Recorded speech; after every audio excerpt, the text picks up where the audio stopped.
अल्हम्दुलिल्लाह वकफ़ा वस्सलातु वस्सलामु अला सय्यिदिल अंबिया अम्मा बाद अऊज़ु बिल्लाहिस समीइल अलीम मिनश शैतानिर रजीम बिस्मिल्लाहिर रहमानिर रहीम ज़रब लकुम मसलन मिन अनफुसिकुम हल लकुम मिम्मा मलकत अयमानुकुम मिन शुरका फ़ीमा रज़क़नाकुम फ़अंतुम फ़ीहि सवाउन तख़ाफ़ूनहुम कख़ीफ़तिकुम अनफुसिकुम कज़ालिका नुफ़स्सिलु आयाति लिक़ौमिन यअक़िलून। सदक़ल्लाहुल अज़ीम। हर किस्म की हम्द व सना अल्लाह रब्बुल आलमीन के लिए जो सारे जहानों का खालिक व मालिक और परवरदिगार है।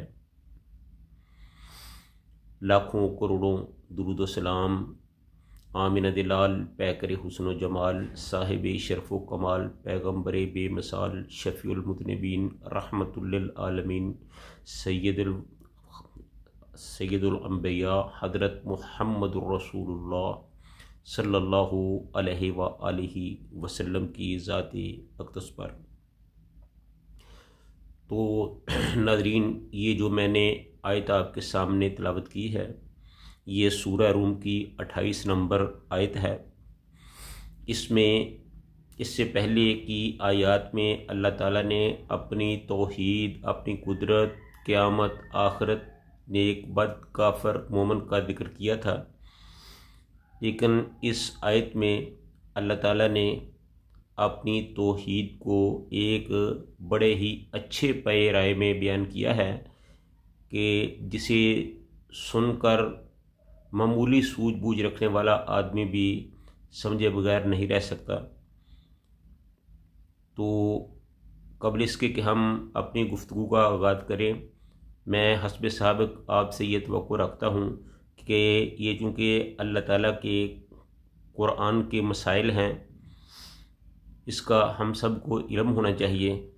तो लिहाजा हमारी इस गुफ्तगू को आप ख़ुद भी सुने, अपने दोस्तों अहबाब को भी सुनाएं, इस वीडियो को लाइक और शेयर भी करें और इस चैनल को सब्सक्राइब भी करें, ताकि अल्लाह के दीन की तबलीग और तरवीज का जो काम है इसमें आप भी हिस्सेदार हो सकें। तो अल्लाह ताला फरमाते हैं, ज़रबल्लाहु मसलन मिन अनफुसिकुम, अल्लाह ताला ने तुम्हारे लिए एक मिसाल बयान की है। हल्लकुम मिम्मा मलकत ऐमानुकुम मिन शुरकाई फ़ीमा रज़क़नाकुम फ़अंतुम फ़ीहि सवाउन तख़ाफ़ूनहुम कख़ीफ़तिकुम अनफुसकुम कज़ालिका नुफ़स्सिलु आयाति लिक़ौमिन यअक़िलून। ये अल्लाह ताला ने तुम्हारे लिए एक मिसाल खुद तुम्हारे ही लिए बयान फरमाई है। जो कुछ हमने तुम्हें दे रखा है, यानी अल्लाह ताला फरमाते हैं कि जो कुछ हमने तुम्हें दे रखा है, क्या इसमें तुम्हारे ग़ुलामों में से भी तुम्हारा कोई शरीक है कि तुम और इसमें बराबर के दर्जे के हो, और तुम इसका ऐसा ख़तरा रखते हो जैसा कि खुद अपनों का। हम अक्ल रखने वालों के लिए इसी तरह खोल खोल कर आयात को बयान करते हैं। तो नाज़रीन, ये इस आयत का तर्जमा था। अब इसका मफ़हूम कुछ इस तरह है, ये बड़ी आसानी से समझ में आने वाली बात है। अल्लाह ताला फरमाते हैं कि यानी जब तुम ये पसंद नहीं करते कि तुम्हारे ग़ुलाम और नौकर चाकर जो तुम्हारे ही जैसे इंसान हैं वो तुम्हारे दौलत में शरीक और तुम्हारे बराबर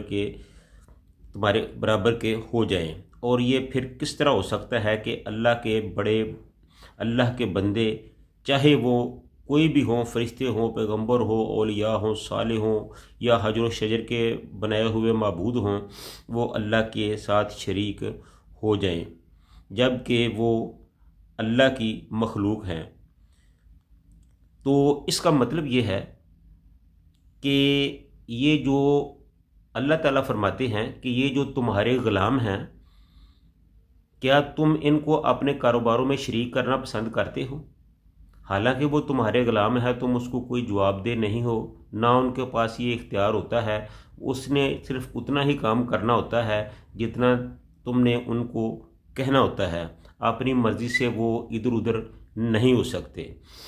तो क्या तुम पसंद करते हो कि वो तुम्हारे कारोबार में मुदाखलत करें, तुम्हें कोई मशवरा दें, तुम्हें कोई ऊंच नीच का कहें, या तुमसे कोई ऐसा तकादा करे जो तुम्हें पसंद ना हो?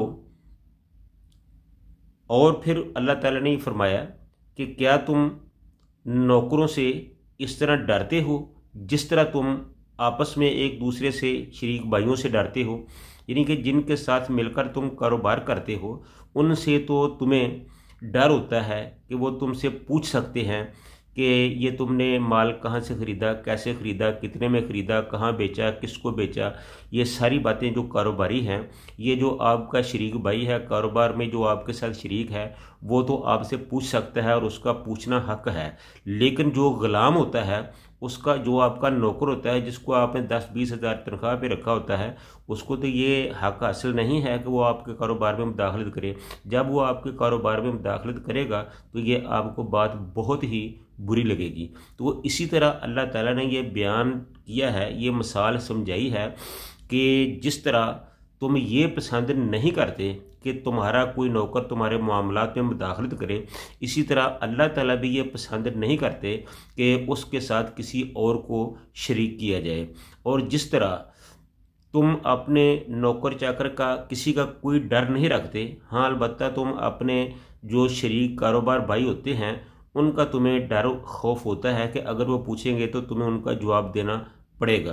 तो इसी तरह अल्लाह ताला भी ये फरमाता है कि अल्लाह ताला को किसी का कोई ये डर नहीं है कि कोई उससे पूछ सके, क्योंकि वो वहदहू ला शरीक है।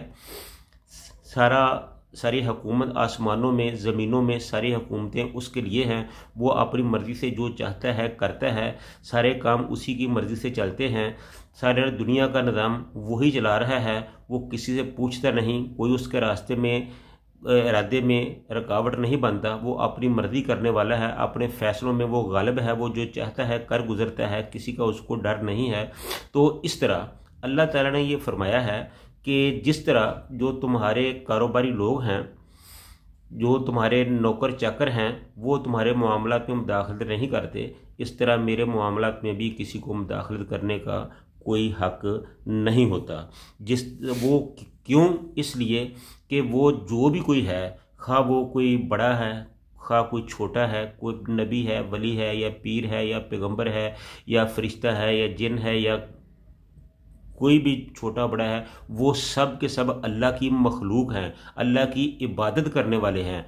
अल्लाह माबूद है और सारी मखलूक आबद है। लिहाजा माबूद के सामने आबद की कोई हैसियत नहीं होती। माबूद को हुक्म होता है कि वो जब चाहे जो चाहे पूछ ले। आबद को कोई हक नहीं होता कि वो माबूद के सामने अपनी बात करे। तो फिर दूसरी बात, जैसे कि पहले अर्ज़ किया है कि अल्लाह ताला ने फरमाया कि क्या तुम अपने ग़ुलामों से इस तरह डरते हो जिस तरह तुम आज़ाद लोग आपस में एक दूसरे से डरते हो। यानी कि तुम अपने कारोबार शरीक लोगों से तो ये डरते हो कि वो तुमसे पूछेंगे कि ये माल कहाँ से लिया, कैसे लिया, कितने में लिया, कहाँ बेचा, कैसे बेचा, कितने में बेचा। ये सारी बातें जो हैं ये तुम आपस में तो एक दूसरे से कर लेते हो, लेकिन ग़ुलामों को इसकी इजाज़त नहीं होती। तो इसी तरह ग़ुलामों को, जो अल्लाह ताला के जो ग़ुलाम हैं, अल्लाह ताला की जो मखलूक है, उनको भी कोई हक़ नहीं है वो अल्लाह ताला के मामलात में मुदाखलत करे, उसकी शहनशाही में मुदाखलत करे, उसमें कोई तसर्रुफ़ करे, उसमें कोई काम करने का इरादा करे। ये सब मेरे अल्लाह ही के काम है, क्योंकि जो अक्ल वाले लोग होते हैं वो इन बातों को समझते हैं और इनसे सीखते हैं। उनके लिए बहुत सी निशानियां हैं। तो हमें चाहिए कि हम भी अल्लाह ताला के कुरान को बड़े अच्छे तरीके से समझें, तसव्वुफ़ात से दूर होकर, बालातर रहकर। ये ना समझें कि ये हमारी सोच के ख़िलाफ़ है, ये बात हमारी सोच के मुखालिफ है, सोच के उल्ट है, बल्कि खुद अपनी सोच को कुरान के मुताबिक बनाएं, कुरान को अपनी सोच के मुताबिक ना बनाएं। तो अल्लाह ताला हम सब को नेक अमाल करने की, कुरान को समझने की तौफ़ीक़ अता फ़रमाए। व आखिरु दावाना अनिल हम्दुलिल्लाहि रब्बिल आलमीन।